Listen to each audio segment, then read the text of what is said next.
ಅನುದಾನ ವಿಚಾರವಾಗಿ ಮುನಿಸಿಕೊಂಡ B R Patil CM ಸಲಹೆಗಾರ ಸ್ಥಾನಕ್ಕೆ ರಾಜೀನಾಮೆ ಕೊಟ್ಟು ಆಕ್ರೋಶ ವ್ಯಕ್ತಪಡಿಸ್ತಾ ಇರೋದು. ಅನುದಾನ ವಿಚಾರವಾಗಿ ಬಿಆರ್ ಪಾಟೀಲ್ ಅವರು ಮುನಿಸಿಕೊಂಡಿದ್ದಾರೆ. ಅವರ ಮನವೊಲಿಸುವಂತಹ ಪ್ರಯತ್ನ. ಸಿಎಂ ಸಲಹೆಗಾರ ಸ್ಥಾನಕ್ಕೆ ರಾಜೀನಾಮೆ ಕೊಟ್ಟು ಆಕ್ರೋಶ ವ್ಯಕ್ತಪಡಿಸ್ತಾ ಇರೋದು. ಅನುದಾನ ಸೇರಿದಂತೆ ಹುದ್ದೆ ವಿಚಾರದಲ್ಲಿ ಬಹಳ ಗರಂ ಆಗಿದ್ದಾರೆ ಅವರು. ಈಗ ಅವರನ್ನ ಸಮಾಧಾನ ಮಾಡಬೇಕು.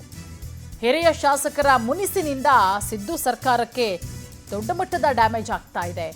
ಈ ಹಿನ್ನೆಲೆ ಪಾಟೀಲ್ಗೆ ಆಫರ್ ಮಾಡಿದ್ದಾರೆ ಸಿಎಂ ಸಿದ್ದರಾಮಯ್ಯ ಅವರು. ಏನು ಆಫರು? ರಾಜ್ಯ ಯೋಜನಾ ಆಯೋಗದ ಉಪಾಧ್ಯಕ್ಷರಾಗುವಂತೆ ಆಫರ್ ಮಾಡಿರೋದು. ಪ್ರೊಫೆಸರ್ ರಾಜೀವ್ ಗೌಡ್ರಿಂದ ತೆರವಾಗಿದ್ದಂತಹ ಸ್ಥಾನ. ಸಿಎಂ ಆಫರ್ಗೆ ಯಾವುದೇ ಉತ್ತರ ಕೊಟ್ಟಿಲ್ಲ ಇದುವರೆಗೂ ಕೂಡ ಬಿಆರ್ ಪಾಟೀಲ್ ಅವರು. ಏನು ಮಾಡ್ತಾರೆ ನೋಡೋಣ. ಸಚಿವ ಸ್ಥಾನದ ಆಕಾಂಕ್ಷಿಯಾಗಿದ್ದಾರೆ ಬಿಆರ್ ಪಾಟೀಲ್ ಅವರು. ಈ ಕೊಟ್ಟಿರುವಂತಹ ಸ್ಥಾನಕ್ಕೆ ತೃಪ್ತಿ ಪಟ್ಕೋತಾರಾ?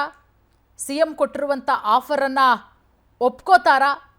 ಕಾದು ನೋಡಬೇಕಾಗತ್ತೆ. ಅವರ ಮುನಿಸನ್ನು ತಣ್ಣಗಾಗಿಸುವಂತಹ ಪ್ರಯತ್ನ ಸಕ್ಸಸ್ ಆಗುತ್ತಾ ಅನ್ನೋದನ್ನು.